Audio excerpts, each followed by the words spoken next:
Oh, fuck. Sorry, I'm feeling unstable. Oh, now I just feel like a narcissistic asshole. Don't be. Narcissism's good. Keeps No, the demons away. no, not for you. It doesn't.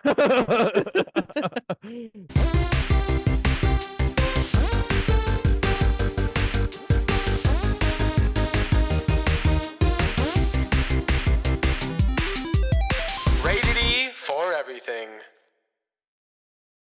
Come one, come all, and journey into a mystical, magical realm of oral pleasure for your ears. Good Like oral, clarification. Aural, not Oh, Oral. oh. Oral for your ears. With a brand new Wow. episode of Rated E for everything. It's a podcast where we talk a little about a lot. Guys, you Play know on what? words, role play, maybe. Yes. Role play with Hmm. me. Ooh. Um, so I don't know if you know this, but guess what? think that we have the same aversion to social media, or maybe you gave it to me, or I already had it and you made it worse. Because I was supposed to post an update, guys, and I never fucking did. I was like, yeah, I told Chanel, I was like, oh, I'll absolutely do it after class. But then instead, I like watched movies, like crazy shit happened, and then like I drank over the weekend. I don't even know. Guys, listen, it's been a time.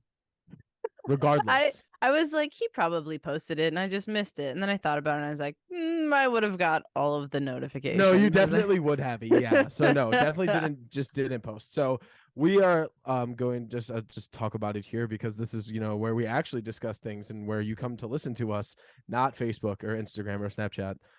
It's the actual podcast on Spotify or Amazon Music or iTunes. So we have decided that, with my schooling and Chanel's intense work schedule, that we are going to be switching from a weekly release to a bi-weekly release. It just makes more sense for us right now. And I mean, by no means is this something that we want to, exist in place forever. I'd say I think that it's something that Yeah. would definitely change when we're back in person. I think that Zoom recording sucks, y'all. I think that it definitely takes a lot out of the both of us. I think that there's a lot in the component of feeding off of the energy that we give each other in person. I think that sometimes when you hop on a Zoom call, it feels like I'm going to work or the office or some stupid shit like that. So it's, Yeah. even if it is the podcast, it's still hard to make that disconnect, especially after going to Zoom University for a year. So that's just my perspective. Chanel, Oh you yeah. can go ahead and talk about whatever your thoughts. I have two thoughts. One, it's just something that needs to happen right now because we're sacrificing quality for quantity, and that's Yeah, nothing we ever wanted to do. we don't want to be like the MCU guys. Sorry, it's just so topical right now. I had to keep going. And my number two thing that I need to talk about is that I hate the word bi-weekly because I can never figure out if it means twice a week or every other Every other week. week. So what we mean is every other week. I just hate it because it comes up all the time, and I'm like, we'll be like bi-weekly. I'm like, cool. So, like, what does that mean to you? We actually mean every 10 days. It's Yeah, not 2 weeks. It's yeah, not every other week. It's every 10 days. It's a pay period, guys. That's how this is going to function from now on. yeah. Just while we're apart because it is ass, like Carl It, said. it is definitely ass. But But now, today's not gonna be ass. no, right now is not going to be ass at all. So why don't we do a non-ass Cammy game first and just keep titillating them? Yeah, a non-ass Cammy game is a lot to ask for. Um, yeah, let's just do it. Okay, I got one. All right. Yeah, let's do it. All right, cool. In three, two, one, rubber Nature. bands. What? Help. Got it. Nature and what? Nature and rubber bands were the words. You have it? I don't know. Maybe that's the first thing I thought of. Maybe I'm gonna switch it. No, don't switch it. Keep what you got. Just go. Just go. Okay. Are Yeah. you ready? Sure, enough, I guess. Sure. I think that maybe this will be better. Let's go with three, two, one. Vine. Camping. What'd you say? Vine. It's the stretchiest plant in every fucking movie ever. I just So figured that you could like, rubber band things together. Like you can, I don't know, rubber bands are used for a lot of things. Adding it to nature creates like it's like adding technology to something. Oh no, I fucked up my hair. it's such a But good yeah, hat, it's like though. adding something that didn't exist there before. What's up? I said it's such a good hat, though. Oh, right. I know, guys. If you're watching the video, Assassin's Creed. Here, I'll show the camera. Oh, Wow, whoa. that you Don't look look at like me the though. kid Don't from look at Meet the me. Assassin's Robinson. Creed Valhalla logo. Ooh, and then in the cap, just want to make sure I get the angle right. It's Eivor with the axes. Super cool. Now continue to not look at me. You Thanks. look like the kid from Meet the Robinsons. Listen, there's a reason I wore a hat today. Okay. Okay, we're at Vine and camping. What? Um, Jesus. Locked in. I'm I right don't there. know I'm right how. there. Right where? Because I'm nowhere. Vine and camping. I'm somewhere. I don't Just know where. this is okay. Just go. All right, ready. In 3, 2, 1. Snare. Jungle? Oh, that's a good one. If you camp in the jungle, you're going to die. Yeah, it's definitely not gonna be good. Jungle and snare. Oh, Yeah, okay. maybe. Okay. Yeah. In 3, 2, 1. Animal. Hunting. Oh, Oh. fuck. Yeah, there's a fifth round. Totally. And then where would we go? Death? I don't. Killing? Meat? Well, okay, here's a perfect segue. I said animal, the humane part of that, and he said hunting, and that's because I was totally role playing as my Dungeons and Dragons character. So was I. Dun, dun, dun, guys, big Wow, that worked out reveal. well. Yeah, look at that. Definitely happened on accident. We Definitely not. no, we meant it totally. We okay. Anyways, Carl's a Yeah. hunter. um, Chanel, why don't you talk? I mean, you're the one who organized this, so I think that it's your child, at least for It the most kind part. of, in a way.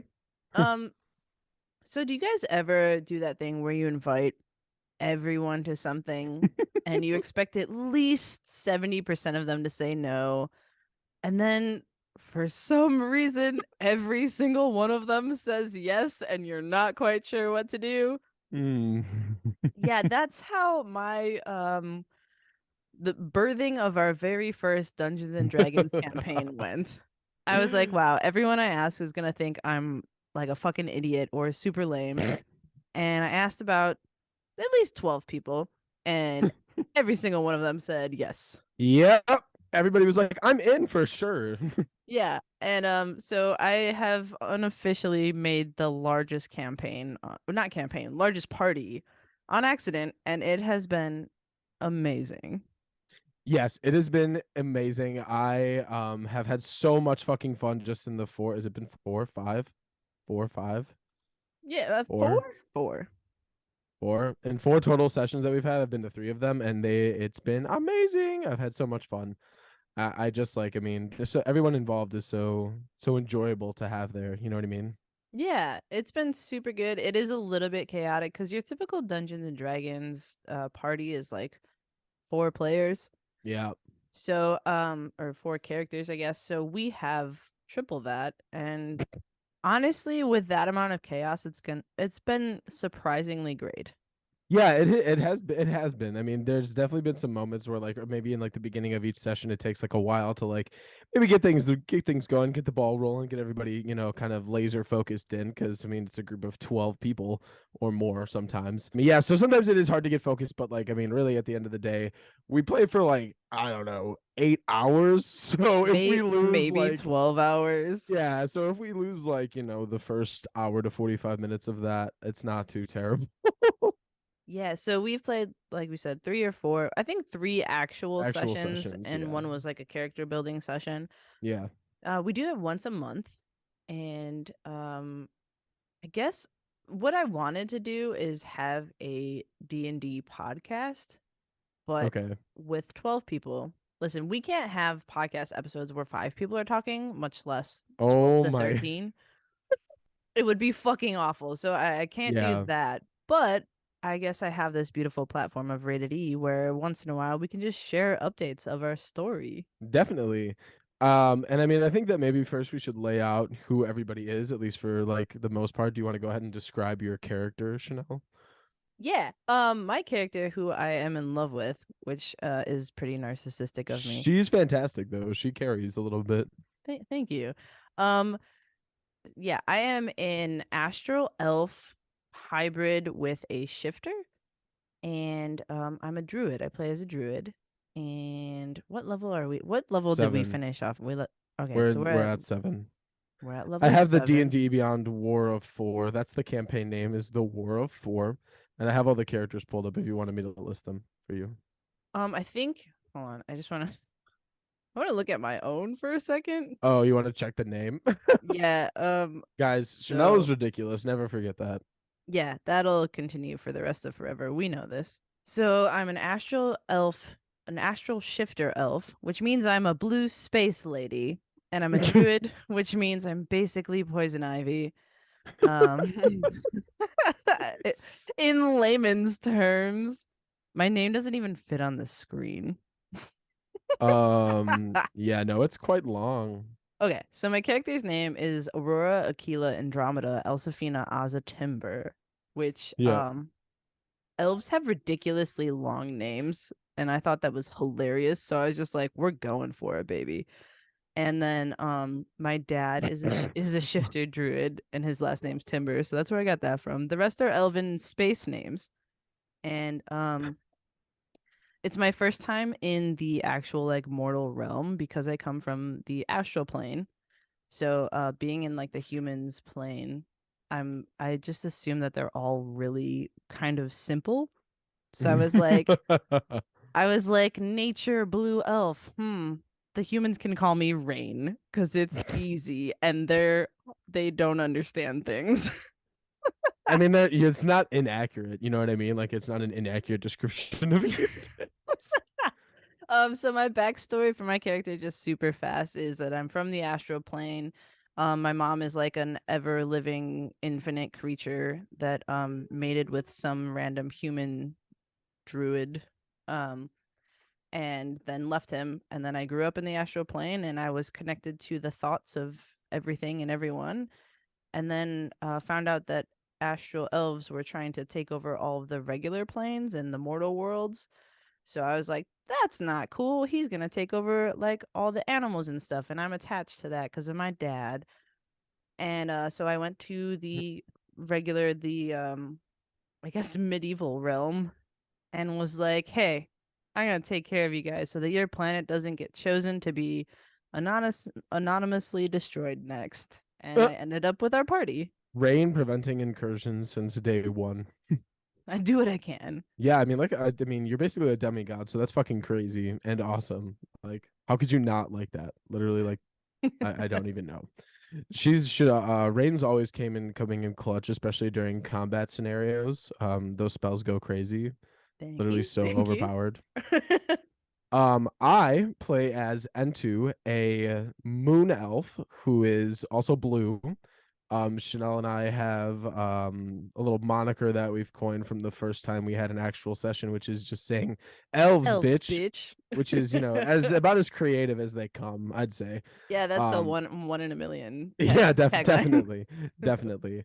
So moon elves are known for their wondrous personality types, and my family settled. They moved out of the um, I don't know. It's like the Space Woods, basically.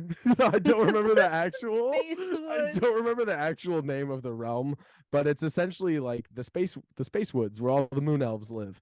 And my family decided to leave, and they came to the regular mortal plane and formed a little town with some other Moon Elves who were kind of sick of the Space Woods. And then they were all killed by demons.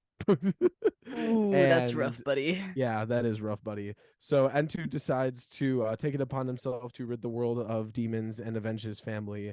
And he is a ranger, so he's a big bow and arrow guy. And as I've leveled up, I've become attuned to my ability to utilize my multiversal connections to open portals to different planes of existence and also use it in combat. So that's pretty cool. At least I think so. That's pretty cool. Literally opening up realms and different portals, and you're like, that's decent, I guess. I think that's pretty cool. So as you can tell, Carl and I are completely separate human beings that have nothing alike and did not completely separately away from each other, hundreds of miles away, create almost the same character. Blue elf from a lunar or astral plane. Listen, we actually were apart when we created characters, and this was Yeah. also draft number 2 of a character because of unforeseen complications with his birth. Yes. So if you are not picking up on this by our lack of actual knowledge, this is our very, very first D&D campaign. Almost everyone, except for I think maybe one player, possibly two, is a Yeah. complete novice, completely new to this game. We don't know the rules. We just jumped in with our lovely dungeon master, who we have lovingly coined Daddy Master. Yup. And he is taking care of us all little D&D babies. You guys may know our daddy master. His name is Austin. He has appeared on the podcast twice, so we are very grateful to him for guiding us through our journey because he is more than patient with us, more than we deserve Oh sometimes, I yeah, think. Which is absolutely crazy. So, but I mean, regardless though, I wouldn't wish for a different daddy master. He's fantastic. incredible. Yeah, Yeah. You want me to go through the rest of the characters? There's quite a few, yeah. We quite a could few. switch off on some of them. The first one that is appearing to me here is Clarence. He is a half orc warlock, and he is played by our friend who has appeared on the podcast, Tony. Clarence is one of my favorites because Clarence, his goal in the entire campaign so far is to try and seduce and sleep with every character. He's succeeded in many ways. We had an orgy with snake people, except they We weren't actually did. snake people. We did because of Clarence, we went to a brothel and had a little experience there that our daddy master did not want to go into detail with, unfortunately. He had the experience. We were all doing something else. That's true. We were actually verbally assaulting a lowly knight who was crying while talking to a prostitute because he felt lonely. Yeah, we went in Guns blazing. swords ablazing, for lack of a better term. The next one that we have, I actually named on accident, just happened. They jumped in to our last session and he didn't have his character ready. And I forgot what he said, but he said something where I was like, oh, the team enemy. And so I went, Dinkelberg. And everybody laughed. He liked it. He kept it. So he is first name Dinkle, last name Berg. He is a high elf and I want to say also a ranger. Yeah, he is. And he thinks he's too good to be with any of us because he's rich and fancy, and he doesn't understand why he got stuck with us, and likes to go in also swords or bows ablazing instead of talk to people. Yeah, we have that problem, I'd say, as a party. I would say yes. I think I'm the only one in the party that's like, or we could have a conversation. Nah, it's always you just gotta send it. Nope, that's not right. N2 is known for being headstrong. Yeah. Oh, you didn't even you did talk about your demon thing, but we'll get more into it. More into it. Well, I feel like you should do the next one. That's true. I did. Okay, so the next character is played by two of our friends put together, so it's like a DID cat. Damn, just a friend, huh? Wow. Ooh, awkward. It's weird when I talk for both of us because if I said it's our wife, that would also be strange. But Carl's right. We are one. It's our wife. We are one. It's Hannah and one of our other friends' characters, and that character's name is Eclipse of the Solstice. And Hannah hates writing, so she decided what she wanted to be, what she wanted to look like, and was like, I know that this race, which is a tabaxi, which is a humanoid cat, Mhm. um, I know that this race is known for wandering. Can you make me a story? And so I wrote her up a backstory that was longer than mine, more detailed, and better than mine because I was excited. That's so funny. Um, this I is love a that. 6'10" cat that is a rogue, so super sneaky, super stealthy, also carries on the team. Yeah. Also And definitely carries. Yeah. yeah, and our two friend wives, that's worse. Oh my god. They play the shit out of this character. Eclipse is a cat that her family went missing in a fog during an eclipse, and she's on the quest to find them again, is not convinced that they're dead, so lived above a library for a while and kind of learned everything that happened in the library, so is Oh super my smart. yeah.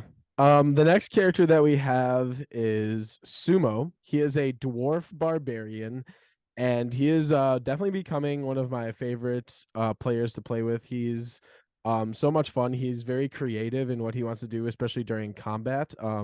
The last time we played, we have a companion with us who's a giant, and he was like, I run to the giant and I have him pick me up and throw me at the like that at that enemy.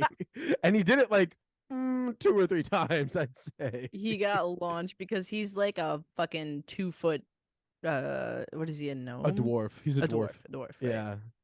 And it's so funny, like he's talking about we went to go get weapons or something, and he didn't have like a weapon or anything like that because he had just joined the session during the second or one of the times. So it doesn't matter. Anyway, he was like, I want the biggest axe you have. And Austin was like, it's bigger than you. And he was like, I don't care. He's like, yeah, that's fine. I'll That's figure it the out. one. That's the one. That's the one that I would like, please. Yeah. He is hilarious because Sumo doesn't talk like mostly at all until we're Yeah. in combat, and he heads straight in and just talks shit to the enemy. Oh, he succeeds. It's successful. Like Yeah. he's like the sleeper agent on our team. You never see him coming, especially when he activates the rage. That shit goes crazy. He also, for a visual, has a Billy Ray Cyrus mullet I that was don't canon. don't think I knew that actually. That's brand new information. That was canon. Yeah, he's like, my mullet looks exactly like Billy Ray Cyrus. And I was like, wow. Wow. Well, he can break my achy breaky heart, I guess. Wow. Oh man. Okay. The next one that we have is Fonkin Timbers Double Bill. The name is too long and it doesn't show the rest on here. But he goes by Kin, and he is a forest gnome and wizard. And he's been missing for 2 sessions, so he was only at the first one and character creation. But he is basically a little forest gnome, like I call him a lawn gnome, and that's not he does not like that. And he's like a little 2 foot wizard that specializes in illusions. So he will make himself appear as like a full size human most of the time until his magic wears off. And he's a trickster. He likes to play little pranks on people, and he's funny as shit. He's got like a little squirrel companion. And I'm not gonna lie, our friend Josh, who's been on the podcast, plays him, and I thought he was gonna be ridiculous. And he has actually kicked ass while he Yeah, was there. been fantastic. I've been missing him. Me too. He literally brought about an illusion of an entire zombie horde to scare Yeah, off that was enemies. awesome. And I was like, damn, here's this little gnome I thought was going to be like the comedic relief. And he's out here like scaring off whole bands of enemies. I'm in love with it. It's fantastic. It's a good character. Yeah. The next character we have is Glenn Kowalski, who is a fire ganassi, so like a fire elemental. He is a paladin, and now Glenn is conflicted with a traumatic past. His wife and child are dead or were taken or I something think they got murdered. horrendous. Yeah. So he's in contract with the demon to get souls. And he is like, on this big quest to get these souls for the demon for I don't know what particular reason. I don't know too much I about Glenn. I think he thinks that the demon can bring his family back. Oh, okay. Maybe that's the case. That's a definite possibility. Glenn is really cool. He's played by Cody, who's been on the podcast numerous times, Chanel's brother. He's Yeah. plays the character really well. I think he encapsulates the headstrong fire paladin really well. It's And he does, basically Ghost Rider, but yeah. ancient. Yeah. Yeah, I feel like that's a pretty accurate description. um It's awesome though. he's Very super badass. badass. Yeah, exactly. Super badass. He has a affinity towards trying to figure out what his own sole purpose is in life. Mm-hmm. And my favorite part about Kowalski is that he goes around to like merchants and people on the docks and is like, "What's my purpose?" And they're like, "I don't know, man. I didn't even know you." Glenn has Yeah, no, also met that's with accurate. the 8 or 9 lords of hell, and he's the only one that's literally he got Yeah. to convene with the 9 lords of hell, so that's fun. Yeah, that's true. I forgot about that. Yeah, he like meditated and he was just at their like little like clubhouse party or something like that. It's kind of impressive to be honest with This you. little clubhouse party. 9 lords of hell, and you're like, the little guys. Well, I mean, relative to small. Sure, yeah. Speaking of not small, we have our next character who is Leroy Jenkins. He is a loxodon, which basically means he is a giant elephant man, towering at a mere 10 feet in height, which is so short. He is So you would think that this gigantic gentleman would be a barbarian or some sort of warrior or beast slayer of some kind, but no, he is instead a cleric, a giver of life, a healer of the sick. And he's hilarious every time we go into any situation. You can almost guarantee that the element of surprise will be lost because a 10-foot tall, ton weighing elephant will be charging at them, screaming, "Leroy Jenkins!" Oh my, he just screams it every time we meet someone new. Yeah, I mean, what else would you do with a name like that, a namesake like that, I should say? Yeah, he's really funny because he is, like Carl said, a 10-foot, like 2-ton elephant, and Yeah, I'm pretty sure his strength is like -1. yeah, yep, He yep. has no strength stats whatsoever. He's like a weak So little bitch funny. boy. Hilarious. I wish he was like a rogue. Like this 10-foot elephant was super That sneaky. would be hilarious. That would kill me. That would sad me. He's also the sugar daddy of the party, or so he thought until last session. Yeah, he was like looting all the corpses and stuff, and then he missed a session, and we all got hella rich, like so rich it blow your mind, rich. And but we still had him pay for a lot of shit when he came back. So We didn't tell him that we were like heckin' rich, and he was like paying, and like at one point he looked at me, he's like, "I have 600 gold," and I was like, "What? No way! You got 600 gold?" And he's like, "Yeah, isn't that fucking insane?" And I was like, Chanel "Wow." having 10,000. I was like, "Wow, you're balling." And then Cody, or I mean Kowalski, I guess, let it slip somehow, and I was like, oh, "Shut the fuck up!" And then Leroy's like, "Wait, what?" And I was like, well, I have 22K. And he's like, Yeah. excuse the fuck out of me. So, and then everyone in the party was like, yeah, I also have like 15K. Yeah, we're pretty set. We did slay a dragon, but we'll get there. We slayed Queen.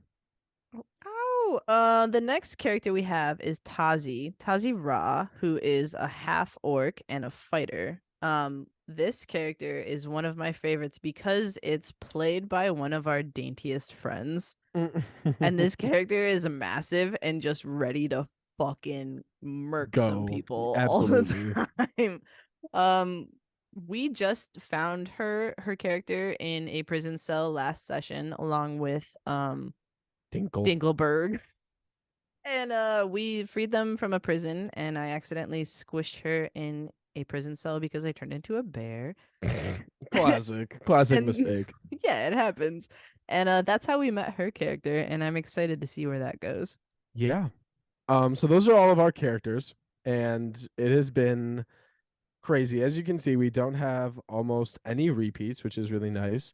Yeah. So, more than fun. Lots of different people that bring something to the table, I'd say. I'm actually amazed that we don't have a bard. Yeah, me too. I think we could use a bard. So if we want to add a fucking 13th player, I don't think we need one of every class. at this point, we might as well, though. I don't know about that one. It is difficult to get going anywhere with that many people. Sometimes, yeah. And let me Sometimes, tell yeah. you, rounding up that many adults into an organized place and like before the game starts, I take like tallies of who's actually going to be there. It's so And funny. It's so funny. that is quite a task all on its own. So I can't imagine how Austin feels trying to rally us all to play a role playing game. Yeah, especially when Chanel struggles to just get people to respond in a group chat. Yeah, it's rough. It's definitely rough. But hey, we're doing pretty good. We are doing pretty good. Would you like to explain the campaign a little bit, like as in like what the story is, like like where set the scene, Chanel, set the story for us. Sure. I won't be as good as our daddy master, but um our campaign takes place in a world called Alumdruv or Alumdruv. Mm-hmm. Alumdruv. I don't I know. think that's it. And there are it's basically like Avatar. There are four nations. There's the Air Nation, the Fire Nation, Water, and Earth. Yeah, And each year or couple years they meet for like a Aduna. yeah, like a festival slash meeting slash gathering called Aduna, which is where all four generals, like the main general from each nation, come meet, make sure that the peace treaty is intact because there was a war before the War of Four. And then there's like a huge market. It's a good time. It's in the biggest tavern in the world. And this year we happened to be at the festival and the generals showed up, but only three of them showed up. The air general, Sus. yeah, the air general was missing. And no one knows if it's because he's actually missing or because you cannot see an air elemental. But all signs point to he's missing because the other generals were very upset. The Fire Nation general stormed off, very Homie was big angry, bad. very angry, and the other two kind of clued us in that Air General is missing and Fire Nation is pissed off and ready to fucking go. Like they're worried about the treaty. And so we got a couple of side quests from talking to them. And do you want to go ahead and set the scene of what kind of went Oh, down our first session? yeah. So after we arrived, and did some minor exploration and got some information like from these air generals and just these elemental generals in general. Ha ha ha ha ha. General. General. They sent us on a quest to retrieve just some random bullshit bandit captain, just some Yeah. random guy. So we go to where they're said to be holed up at this lighthouse, and we go explore, and we get ambushed. Oh, we got ambushed real bad. Oh, we got ambushed like crazy. Yeah. And so instead of attempting to fight our way out, although we did have to, but not as much as I anticipated, we instead simply played keep away with the captain and the rest of his bandit crew. The goal was to just bring him back to the air, to the water and earth elementals. So that's all we did. And that's when Kin used his zombie hallucination magic, which was pretty cool. And Clarence also was helping him out with that. I think he used some poison magic or like a fog or something like that. And Yeah, yeah. it worked really well. It like, completely stunned them. But we eventually got out of there and got the guy back to the where the festival was being held. And when we got there, we were sure in for a surprise when we found that everything was destroyed, and standing in the center of the bar where we had just started hours ago was an evil undead necromancer who then put us into a soul stealing contract. And so now we all have little tattooed rings on our left pinky. Yeah, Left pinky? Yeah. left pinky. Left pinky. That means we are in contract with this necromancer to steal souls for him. And his name is Karthus. Arthas is a bit of a dick. He basically put us in a contract for the rest of our lives for no reason, which we later found out was because the person that was originally doing it for him was not doing a good job. Yeah. So we basically randomly got selected, and now we're stuck in a contract where we have to murder people and collect souls. Although we really haven't, I don't know. I feel like we haven't really progressed that specific plot point in a minute. No, we definitely side quested up. Yeah. A little bit. Although everything feels like kind of the main quest, everything feels kind of related. Like, because we thought from the start that it was going to be like, oh, mystery, some sort of subterfuge between the generals, but we don't even know if there is subterfuge. Like, there could be still, like, we don't really know. Like, we don't know where the air general is. Is he missing? Is he not supposed to be missing? Are we crazy? Like, who fucking knows? There, and so we kind of got sidetracked by this whole necromancy thing in the first place. And now we had to circle back to the previous main side quest or main quest that we thought existed. Yeah. The contract is definitely a main plot point. I have no idea. I know that the fire general we found out was in love with another general at some point. There was a murdered child at some point. Yeah, his kid got blicked. So we're not really sure what exactly is going on there. Yeah. But we got distracted by our first side quest because we go everywhere and we demand answers from people that don't have answers. And then I think that our dungeon master just goes, okay, I'm just gonna point you in a direction because you're assaulting random villagers. We're just, breaking the Geneva Convention to receive some minor details about our quest. Yeah. Yeah. When we finished talking to the soul contract person, everything was back to normal. So the city was back to normal. Yeah. Just everyone was just gone. Things... sorry, I'm gonna pause you really fast. So that was the end of the first session when we got put into that soul contract for like all of the listeners. By the end of day 1, not only had I been put into this soul contract with this necromancer, but we had gone exploring the like tents of the surrounding market area, and I sold my soul for a fucking potion on accident to the second worst demon of hell, Metastophocles. Yep. You'd think as a demon hunter, N2 would be a little bit more aware of these things, but I sure the fuck was not. And I definitely am in 2 distinctly different demon contracts now. You are out to slay demons and you're in 2 contracts for demons. Yeah. So I sold my soul for a potion, but hey, the potion was supposed to turn me into an evil demon and make me insane, but now it'll just turn me into a conscious evil demon who isn't insane. So by really your good stuff. Your morals, do you have to then kill yourself when you become the demon? Well, no, because I revert back, don't I? I have no idea. I don't either, and neither does N2. And that's why we haven't fucked with that yet. Also, in session 1, we were playing in December, and we ran into this large character with a long white beard, and his name was Chris T. Moss. And he was just Santa Claus, and he gave us all gifts, like super magical gifts, which was super dope. Yeah, we had to pass a test of assembling jackalopes. Were they jackalopes? They were like little bunny somethings. I thought they were bunnies with horns. With antlers. Yeah. Yeah, I think you're right. Yeah, so that was cute and adorable and awesome. Yeah, my character is like, it was supposed to be played where I was like generally pretty cool, but I geeked out around animals. But our party was so serious that my character kind of evolved into like the bubbly fun one all the time. And the animal thing just basically made me lose my mind. He was like, you have to collect the animals. And I was like, already covered them. And I was like, what?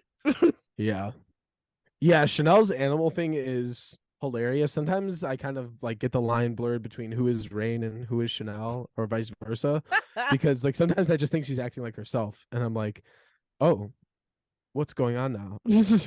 Which one am I talking to? Yeah. that is a full circle back to why I was like, I'm in love with this character, which is kind of narcissistic because at least 5 of you have been like, I'm not sure if you're just being you or if you're acting really well. And I'm like, I'm Hey, over here 5. like, That's almost half. yeah. And I'm over here like, gosh, I love my character. And they're like, that's you. So now I just feel like a narcissistic asshole. Don't be. Narcissism's good. Keeps No, the demons away. no, not for you. It doesn't. That's because Entu's not narcissistic. But yeah, that's true. He's doing it for his fan bam. Except for when it comes to his skills in archery. Then he is a little narcissistic. He's pretty good. He kind of killed a dragon. Well, kind of landed the killing blow on a dragon. I was like, whoa, whoa, whoa. We all killed a dragon. And Yeah, which we we all found killed the out dragon. later was a juvenile dragon. So Oh yeah. So actually, fun little thing about that. I think you and Hannah might have already been asleep after we killed that dragon. That was the second session. That was the end. Austin was like, "Yeah, I picked like a pretty basic one, but like if I had picked like the lowest level of the juvenile, you guys would have demolished it. So I had to level up the juvenile dragon." And I was like, "Oh, really?" so I, yeah, I think so he when you like guys were quadrupled all it. yeah, when you guys were all shocked, I was like, "Oh, was that not common knowledge?" I figured we knew we weren't out here slaying full-fledged dragons yet. Like we killed a baby, bro. If anything, it was No, infanticide. we oh no. We had no idea what we were doing. Yeah, you Um wanted to talk it out. That did not happen. yeah, I tried really hard. I was like, we could just talk to the dragon and then no. No, no. No. Okay, session 2 we picked up and that was mostly an informational session until the dragon. Yeah. There was like a lot of like just getting clues and learning new information. A lot of traveling, did some traveling, got some more companions too. That's when we picked up the big boy and um I don't know, I was gonna call it a hippogriff, but I don't think that's correct. It's a Dragonair. Thank you. Dragonair? Dragonair. I think What about Dragonair is a Pokemon. it is? What about Dragon B though? Uh we slayed him. We always slay queens. So session 2 we basically went to a different very large city, the biggest market in the world.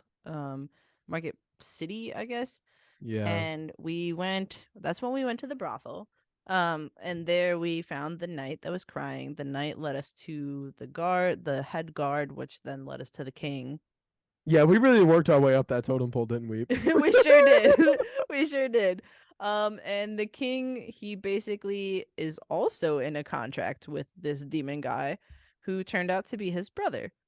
Crazy. He's also an eternal being that is literally, quite literally stitched to the crown Mm-hmm. and just wants to die and can't kill himself. He's basically the Hulk. Yeah, a little bit. He is a little bit kind of like the Hulk. He has a really corny ass old archmage who's a raging bitch, but she's helpful on occasion. My character likes to see if I can make everyone like me. So like the miserable king, I made him shake my hand and he was like so upset that I was so persistent.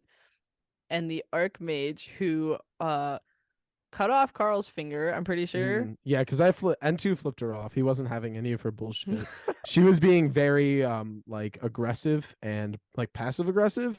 And as somebody who's like very about forthrightness, at least N2 is a character, I wasn't really having any of it. So that's why I flipped her off. And then she took my middle finger.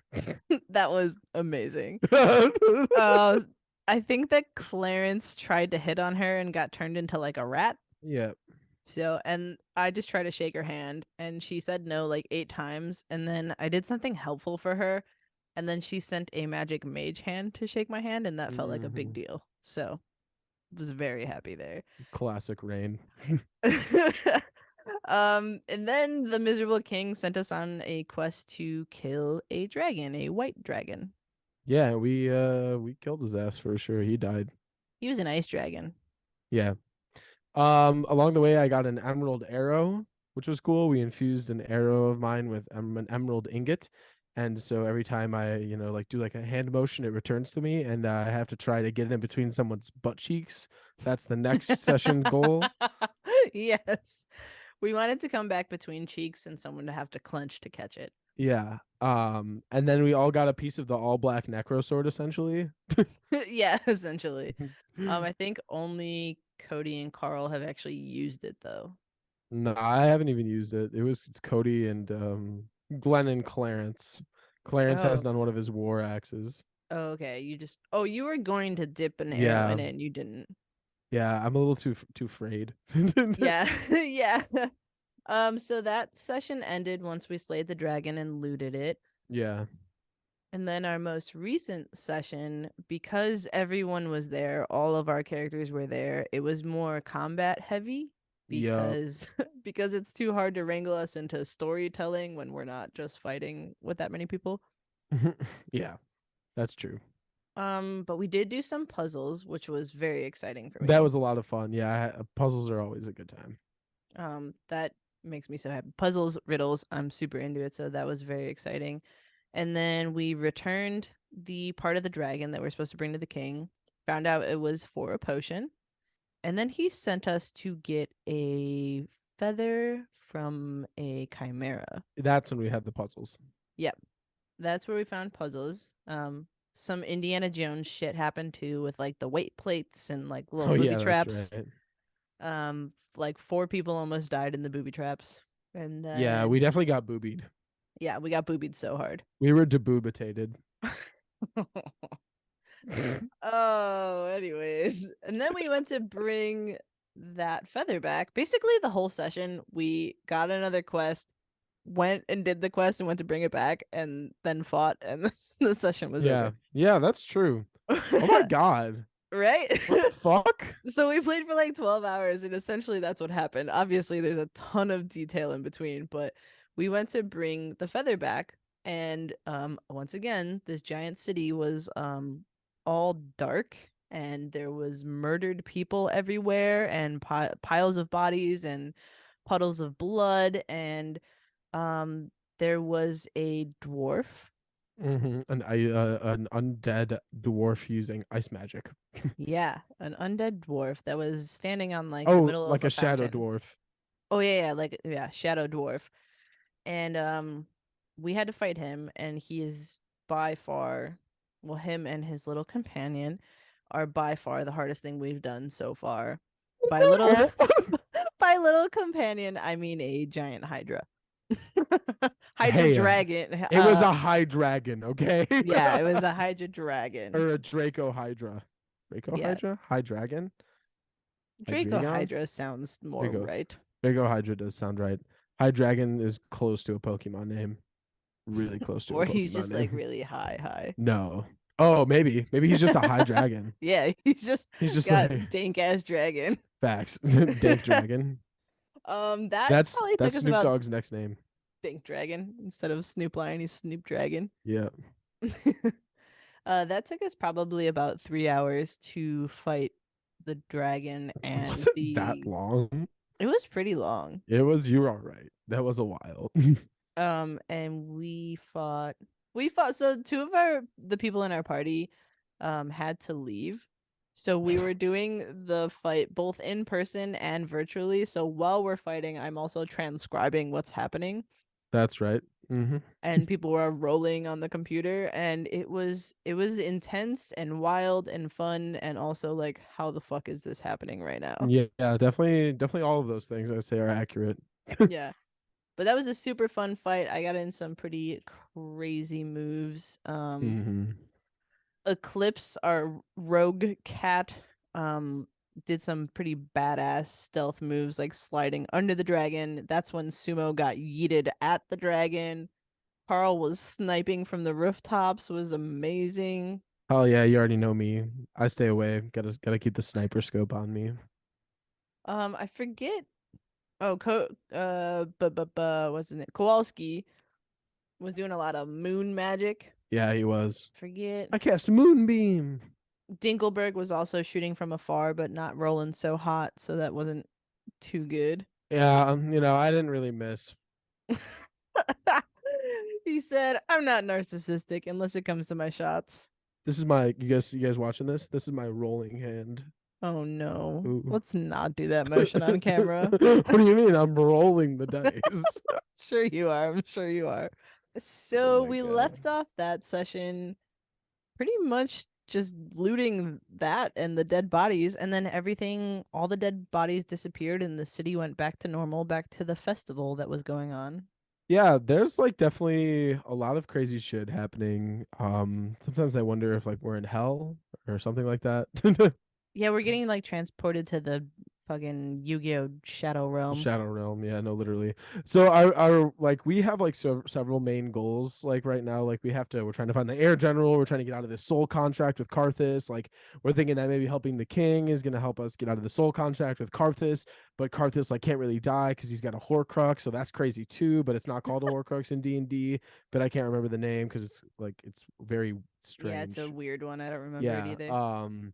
And then on top of that, like we also have to like go to the Shadow Realm and destroy all 9 Lords of Hell. I think they're like at least Like like get one of them the to turn most on each powerful. other. Yeah, like we gotta fight some of them at the minimum.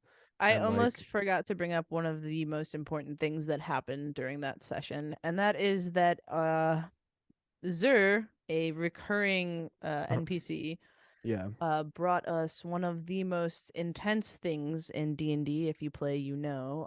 It's called the Deck of Many Things, lots of and fun. It was cool. without thought or investigation, most of our party drew from the Deck of Many Things. And for the most part, things went well for almost everybody except for N2. Clarence and Sumo both got money and like some good things. Yeah. Some answers to questions. Yeah, I got put in a rift prison in the astral plane, so that was pretty cool. I was gonna, obviously the astral plane is kind of my jam, and I was very willing to go save Carl, but Austin basically explained later, our DM explained later, that pulling me away would have like taken months in like D&D time for me to get you back, and it just kind of would have Yeah. ruined the campaign. So there was some glitch in the matrix, and N2 was able to come back. I was able to come back. Zura freed me. He must have felt pity. Yeah. Kowalski got the absolute best card you can draw in the Deck of Many Things, and it was wild, and we all kind of went nuts. But he got the wishes card, where he gets 3 wishes of basically anything that can happen in D&D. And then Zur pulled out the Deck of Many Fates. This one was fun. I don't remember exactly who pulled from this. I know that Sumo got a fate where he could have any question answered honestly. Yeah, and Clarence got the poison one. Ah, yes. Okay. Clarence got a poison fate, which means that someone in our party is poisoned and within 24 hours is going to They're die. dead. They're dead now. So 24 hours had passed in gameplay, and someone who was not present, which I know I said everyone was present. I guess not everyone was. There was 2 characters that were missing. Someone who was not present in our party is dead, and we don't know who it is. Yeah. The only way to get that person back is to use one of Kowalski's wishes, and we're not sure if he's going to do that yet. He's Kowalski's being very stingy. What was your fate? Did you pick one? Yeah, that was the Minotaur one. I was just rolling really good for everybody because Oh, yeah, the I picked a labyrinth. card from the Fate deck, and we were all immediately transported to a mysterious labyrinth somewhere with a Minotaur roaming it, and we could only escape it by getting to the center. But I left to let the party deal with it to go piss. By the time I came back, it was solved. So it was really not that much trouble, clearly. So we started, and me and my brothers learned like way back when, like if you go through a labyrinth, right hand, right wall, it will take you forever, but you'll get through any labyrinth that exists. You just will. Yeah. Unfortunately, you will run into everything that is in the labyrinth, but you'll get out. You'll live, maybe. So we were talking about doing that, and Dinkle was not a big fan. Did not like that at all. What a shock. And so they were fighting over who should go left or right, and they kept saying left and right. And my brain immediately went to the Konami code, which Carl did not know what that was. Sorry. And so out loud, I said to our DM that we go in the direction of the Konami code, the left, right, or up down, left right, BA start. And he goes, "Do you actually do that?" And I was like, "Yeah." And he goes, "Are you kidding?" And I was like, "No." And he goes, "Okay, you found the center." He Uh, goes, "That's the only thing I had written down." oh my God. That's So, amazing. we got out immediately, which thank God, because that would have been a whole session by No, it itself. would have been.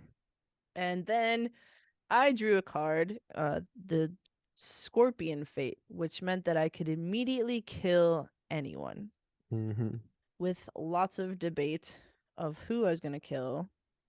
We ended up killing Karthus, which is the guy that put us in the soul contract.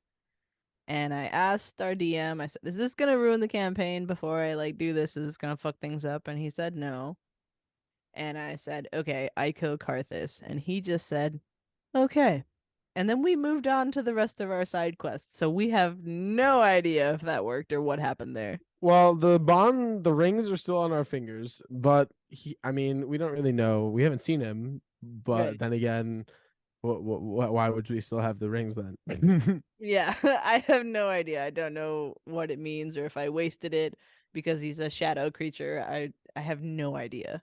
Yeah, insane. Absolutely insane. But I had to pick at that moment, otherwise it went away. So I just picked. Honestly, I think you made the right choice. We shall see. He just might be more mad now. Yeah, no, he's probably just gonna be mega pissed. Side notes, favorite things that I've done. I have moonbeamed a pirate ship and set it on fire, which Yeah, accidentally beaconed a kraken that was cool too. that took down the pirate ship. That was awesome. I got to ride a tiger shark, which was very exciting for me, And an orca. and an orca.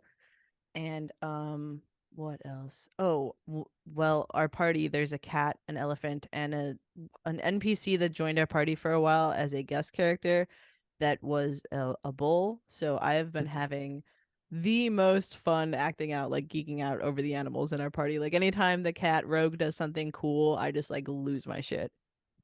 Um, and I mean, now that Rain has the ability to turn into animals too, it's been nothing but just animals, Yeah. animal helpers. I'm basically like a nerdy, dorky Ivy meets Beast Boy. Yeah, yeah, I'd say that that's accurate. Yeah. What are some of your highlighted moments, Carl? Definitely, when I like landed the killing blow on that dragon was fucking sweet. So dope. Um, I can't. I think I shot it in the eye, and then an icicle fell down and like stabbed it through the jugular or something like that. That was pretty. That was pretty sweet. That was pretty sweet. Yeah, I think the Uh, arrow went through the back of his head because you shot it so hard, hit like a yeah, stalactite ice thing that went through his skull. yeah. It was pretty cool. I won't lie. I won't. I won't lie. Brush his shoulders off. Um, I also really was like super psyched about my gift that I got from Chris T. Moss because he gave all of us fun little gifts.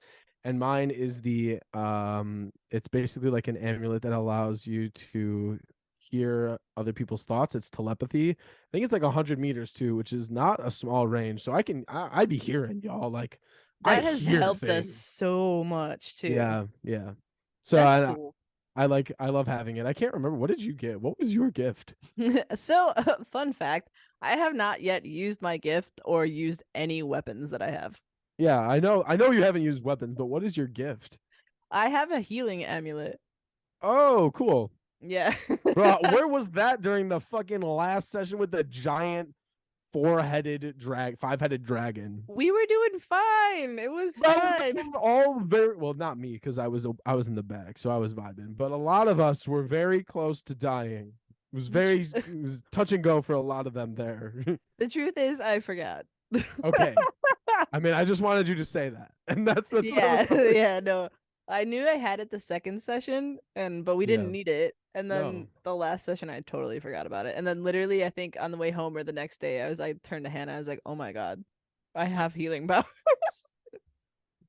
I think that just so much, like, this has been so much fun just in terms of like being the first D&D game. I mean, I love all of you guys, so I think that that's been a lot of fun. I think playing with amateurs as well makes it a lot easier because, you know, there's no people who are like hardcore players that are like, what the fuck is this? Like, we're not staying on task. Like, you guys are being buffoons right now. Like, damn, baby, we are buffoons. Maybe you should chill out. Let us be. Yeah, for real. So I think that this just has been like a lot of fun, and it's made me like, I mean, you guys, meaning Hannah, Chanel, and Austin, got me a variety of different Dungeons and Dragons related things for me for one of my birthdays. 19 sounds right.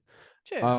And I mean, I'm a story creator. I feel like I have a very active imagination, and I think being a master would be amazing.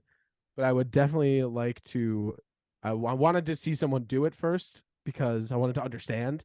And seeing Yeah. Austin has been like so great. And hearing him say that a lot of the stuff he does is honestly just improv makes me feel very confident in my capacity to do something like that because I feel like I improv all the time. I think so. Our dungeon master is awesome. My favorite part about the campaign is if he likes it, whether it works in D&D mechanics or not, he's gonna let it happen somehow. He's gonna And I find a love mechanic that. that makes it work. And I love that. It's so much fun because nothing's off limits. I mean, I literally rode a shark for no reason. We were all in a safe boat, and he let me hop on a shark. Like, there's no reason. Yeah. Um, so that makes it super fun. And you're right, all the people that we play with are like, I love the shit out of them. So it makes it really like, I don't know. I had reservations of playing for so long because I'm not generally like a role play person. Like I'm Sure. nervous. Like we have a game where you have to do accents. I don't even like doing that. Um, but being with the group that we're with, I have never once been like, should I say this? Like, I don't know. I'm just Yeah. like, oh, this is fine. This is great. I think it's so much fun. And we're all, like you said, we're all noobs. So making mistakes doesn't really matter. Yeah. And I mean, I feel like we've come so far and already just, you know, an info session and then 3 actual playing sessions. And I mean, with the way that this campaign is going, this will probably be going for at least a year or more. So we will probably keep you guys updated frequently. Yeah, I'd say every probably 4 or 5 sessions we can do an Yeah. update. Yeah, because I mean, shit's gonna be going crazy. So big shout out to Austin. Oh, Thank you definitely. for taking this on. I kind of just texted him one night and I was at Tony's house and I texted Austin and I was like, "Hey, what are your thoughts on maybe running a campaign for like a bunch of people who have never played?" And he was like, "That sounds amazing." And then I was like, "What if there's like 12 of us?" And he's like, I'll make it work, I guess." Yeah. But it's been awesome, so much fun, and we have another session coming up on March 11th, so very soon. Yeah, gonna be here fast. So hopefully I mean, I know things are gonna continue to be so much fun. And I think that as we just get deeper and deeper into this, is just gonna deepen my enjoyment for this in general. I mean, for a game that is really just rolling dice and using your imagination, it's quite in depth, you Yeah, guys. it really Like, is. There's a it lot of really is. math in it too, which I wasn't prepared for. Yeah, yeah. Just to throwing it out there because Austin brought it up one day. If you ever feel like DMing, like or co-DMing with Austin a campaign on a podcast for me, Cameron, and Cody to adventure in your stories, I feel like that would be a real good series. Are you talking about me? Yeah. Co-DMing with Austin. Yeah. For And me, it's Cameron, you. and Cody. That would be so funny. I That would be so funny. think it I would be think so I much think if fun. you could convince your mom, that would be fucking amazing. Dude, I want my mom to be the DM, but she would not. No, she wouldn't, but that would be hilarious. She'd probably play, dude. She probably would. We can make it work. Yeah. I mean D&D has so much potential too, which I think is cool. Like people have created campaigns of like Star Wars or Lord of the Rings or anything goes really. They can I feel like they've done so much stuff. I would like I don't know. I feel like I could do a really dope sci-fi one, to be honest with you. I feel like it wouldn't take that much work for me. If you do it, sign me up. You just have to have all the sheets with like the actual mechanics and like Yep, the rules, quote unquote. exactly. All right. Yeah. So I mean, guys, it's been crazy, and I think that it's just gonna get crazier. So, like I said, we will keep you frequently updated. And I mean, you know, I think our D&D love has definitely spurred a variety of different podcast episodes we've done, like that ad lib episode that we did. So you'll probably be Yeah. seeing some more stuff like that in the future. And like I said, as always, stay strapped, but make sure to check us out on all of the social media: Facebook, Instagram, Twitter, Snapchat at Rated E Pod. Make sure to continue to check out Yasmin Abed Art. I think she has an art fair coming up soon. Yeah, two of them, I think, both Two of on them. D&D days. So whatever. Damn. But go definitely, please go support her. Go check out her art and her art fairs and stuff coming up. So make sure y'all do that. And thank you all for journeying into this mystical, magical realm of exploration and fantasy and magic. You have now received a full oral completion, and we will be dissipating into the mist now to leave you like a kiss at the end of a winter's night. Eclipse is triggered. Oh. All right, we love you. Bye.